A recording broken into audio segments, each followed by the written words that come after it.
जब आप हमारे सोलर सिस्टम को देखेंगे तो आपको इसके सेंटर में सिर्फ और सिर्फ एक सूरज नजर आएगा और आप सोचेंगे कि पूरी कायनात में हर सोलर सिस्टम में एक ही स्टार होता है। तो दोस्तों, मैं आपको बता दूं, साइंसदानों ने हमारी कायनात में एक नहीं, दो नहीं, बल्कि 6 सूरज वाले सोलर सिस्टम को ढूंढकर पूरी दुनिया को हैरान कर दिया है, जिसके बारे में जानकर आपका दिमाग चकरा जाएगा। तो पूरी वीडियो वॉच कीजिएगा। वीडियो शुरू करने से पहले आपसे गुजारिश है कि अगर आपने हमारे चैनल को सब्सक्राइब नहीं किया तो बराए मेहरबानी हमारे चैनल को सब्सक्राइब करके वीडियो को लाइक जरूर करें, क्योंकि आप लाइक करते हैं तो हमारा हौसला बढ़ता है। टेस्ट स्पेस टेलीस्कोप, जिसको 2018 में केपलर स्पेस टेलीस्कोप की जगह पर लॉन्च किया गया था। जिस तरह Kepler space telescope transit method के जरिए हमारे सोलर सिस्टम से बाहर एक्सोप्लैनेट्स को ढूंढता था, उस तरह टेस्ट स्पेस टेलीस्कोप का काम भी एक्सोप्लैनेट्स को ढूंढना है जहाँ पर लाइफ मौजूद हो। यहाँ मैं आपको बता दूं कि इतनी बड़ी स्पेस में एक्सोप्लैनेट्स को ढूंढना कोई आसान काम नहीं है, क्योंकि जिस तरह स्टार्स रोशनी खारिज करते हैं उसी तरह प्लैनेट्स रोशनी खारिज नहीं करते,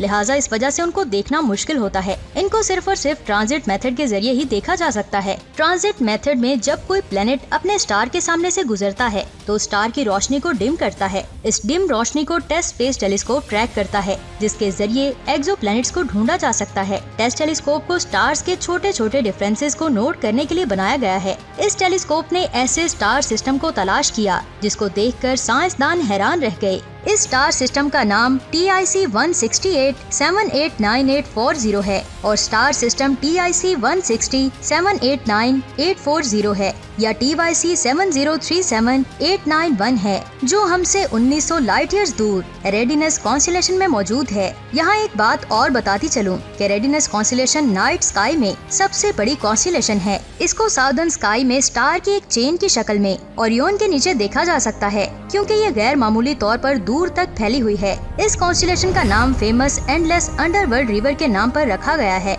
जो कि एक ग्रीक मेथोडोलॉजी है। इसको एरिडीनस या एरिडोनॉस कहते हैं। एक आम आदमी के लिए ये कॉन्स्टेलेशन इतनी ज्यादा अहम ना हो, लेकिन साइंसदानों के लिए ये बहुत ज्यादा अहम है। ये कॉन्स्टेलेशन ज्यादा ब्राइट नहीं है और इसमें सिर्फ 4 स्टार्स को ही आम आंख से देखा जा सकता है। इन 4 स्टार्स में से एक का नाम एप्सिलॉन इरिडनी है, जो हमारे सूरज के करीबी हमसायों में से एक है। इसका डिस्टेंस 10.7 लाइट ईयर्स का है। नाइट स्काई के एरिडियस कॉन्स्टेलेशन रीजन की एक खूबी के बारे में जानकर आपका दिमाग चकरा जाएगा। वो ये है कि इसका एरिया, जिसे सुपर वर्ल्ड कहते हैं, ये वो स्पेस है जो बिलियन लाइट ईयर्स तक फैली हुई है। साइंसदानों के मुताबिक इस एरिया में 2000 से ज्यादा गैलेक्सीज होनी चाहिए थी, लेकिन इसमें कोई भी स्टार्स, गैलेक्सीज और ब्लैक होल्स नहीं है और यहाँ तक कि डार्क मैटर भी नहीं है। ये एरिया बिल्कुल खाली है। स्पेस का ये एरिया बहुत ज्यादा अजीब है, जिसने आज तक साइंसदानों को हैरान किया हुआ है, जिसके बारे में साइंसदान आज तक नहीं जान पाए। इस कॉन्स्टेलेशन में टेस्ट स्पेस टेलीस्कोप ने एक बहुत ही यूनिक 6 स्टार सिस्टम को ढूंढा है, जो बहुत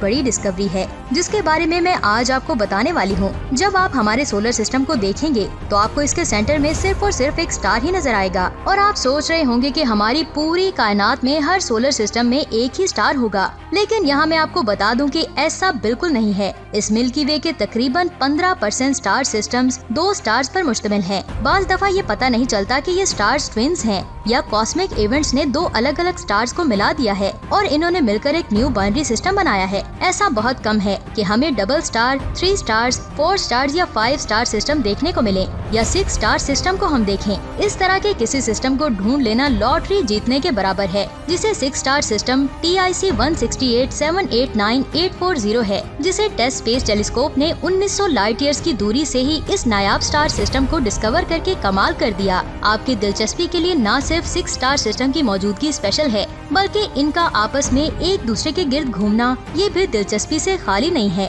इस सिस्टम में 2 स्टार्स के 3 पेयर्स हैं। इनमें से 2 पेयर्स अपने ऑर्बिट को एक दूसरे से शेयर करते हैं, जबकि दूसरी जानिब तीसरा बाइनरी स्टार एक ऑर्बिट में स्लाइटली चलता है। ये ऑर्बिट दूसरे 2 डबल स्टार्स के ऑर्बिट को इंटरसेक्ट करता है। ये स्टार के तीनों पेयर्स एक दूसरे को इन्फ्लुएंस करते हैं और ऑर्बिट की पोजीशन से दूर नहीं जाते, जो एक बहुत ही शानदार नजारा है। ये 6 स्टार्स एक दूसरे को पीरियोडिकली कवर करते हैं ऐसा लगता है कि ये स्टार एक दूसरे के गिर्द ऑर्बिट में डांस कर रहे हैं और हमेशा एक दूसरे को एक्लाइप्स करते हैं। इन डबल स्टार वाली कॉन्स्टेलेशन को एक्लाइप्सिंग वेरिएबल स्टार्स या फोटोमेट्रिक डबल स्टार कहते हैं। इन 6 स्टार सिस्टम की एक और खूबी ये है कि इनमें 6 स्टेट की सिमिलरिटी होती है। ये तीनों पेयर्स एक थोड़े से बड़े स्टार पर मुश्तमिल होते हैं और इन पेयर्स में से हर दूसरे स्टार का साइज अपने पार्टनर स्टार से साइज में हाफ होता है। ये बड़े स्टार्स इतने बड़े और गर्म होते हैं जितना हमारा सूरज गर्म है, जबकि दूसरे छोटे स्टार्स की ल्यूमिनोसिटी सूरज की ल्यूमिनोसिटी का 1/3 होती है। अब मैं आपको इस कॉन्स्टेलेशन से हासिल होने वाले यूनिक ऑब्जर्वेशन अपॉर्चुनिटीज के बारे में बताती हूँ। ये स्टार्स डिम या एक दूसरे को धुंधला करते हैं, जिससे साइंसदान इस सिस्टम को बड़ी अच्छी तरह से ऑब्जर्व करते हैं और इसके बदले में जो कंट्रास्ट बनता है ये साइंसदानों को इन अकल्टेशंस और शेडोज के बगैर मेजरमेंट करने में मदद करता है।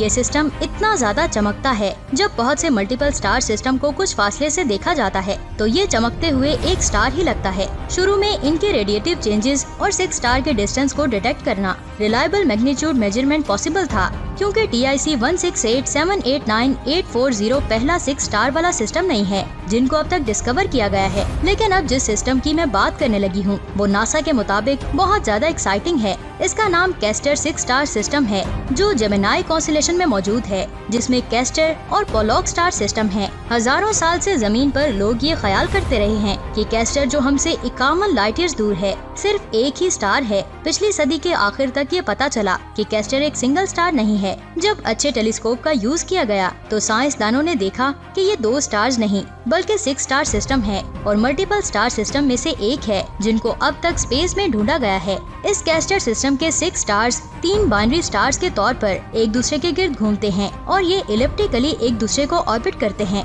2 ब्राइट स्टार GEM-A और GEM-B स्पेक्ट्रोस्कोपिक बाइनरीज हैं। वो एक दूसरे के इतनी ज्यादा करीब है कि उनकी रेडिएशंस को जमीन से देखा जा सकता है। आप उनको बड़े टेलीस्कोप से भी अलग अलग नहीं देख सकते। हकीकत में वो डबल स्टार्स हैं जिनको सिर्फ लाइट स्पेक्ट्रम में पीरियोडिक चेंजेस से ही समझा जा सकता है। तीसरा पेयर एक एक्लाइप्सिंग वेरिएबल स्टार सिस्टम है, वो GEM-C-DUO है, जिसमें 2 रेड ड्वार्फ्स हैं जो अर्जी तौर पर एक दूसरे के सामने से गुजरते हैं और एक दूसरे को एक्लाइप्स भी करते हैं। बिल्कुल दूसरे स्टार की तरह अगर आप एरिडनस सेक्सटेट के डांस को देखेंगे तो आपको पता चलेगा कि सच में ये बहुत यूनिक है। इस एरिडनस सिस्टम को गॉर्डर स्पेस फ्लाइटर सेंटर में भी स्टडी किया जा रहा है। वो अब तक की ऑब्जर्वेशन में इस नतीजे पर पहुंचे हैं कि TIC 168789840 स्टार के 6 स्टार सिस्टम के 2 पेयर्स इकट्ठे एक हार्मोनियस ऑर्बिट में चलते हैं। इन स्टार्स के दोनों पेयर्स एक कॉमन ग्रेविटी के साथ ही घूमते हैं। ये दोनों स्टार हर 4 दिनों के बाद एक दूसरे के बैरी सेंटर के गिर्द घूमते हैं, जबकि दूसरा डबल स्टार सिस्टम तकरीबन 4 सालों में एक दूसरे के बैरी सेंटर के गिर्द ऑर्बिट करता है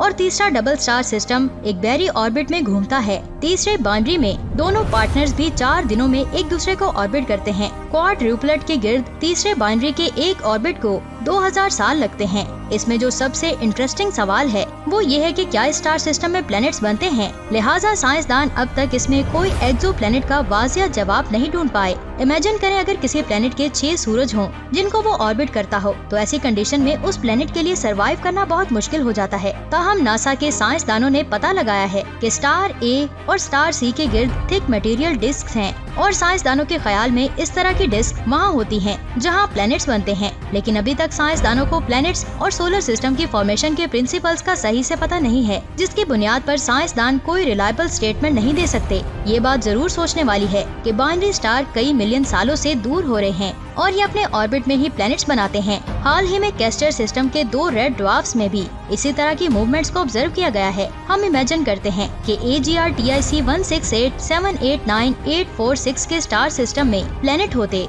जिन पर जिंदगी होती, तो वहाँ पर रहने वाले लोगों को आसमान में 1 नहीं 2 नहीं बल्कि 6 सूरज नजर आते। फिर चंद सदियों बाद हर बार ये 2 या 4 सूरज आसमान में बड़े होते जाते और अचानक सारे 6 सूरज नजर आएंगे। तो दोस्तों आज की अमेजिंग वीडियो आपको कैसी लगी नीचे कमेंट्स करके जरूर बताएं और ऐसी अमेजिंग वीडियोस को देखने के लिए हमारे चैनल को सब्सक्राइब करके वीडियो को लाइक जरूर करें। अपना बहुत सारा ख्याल रखें।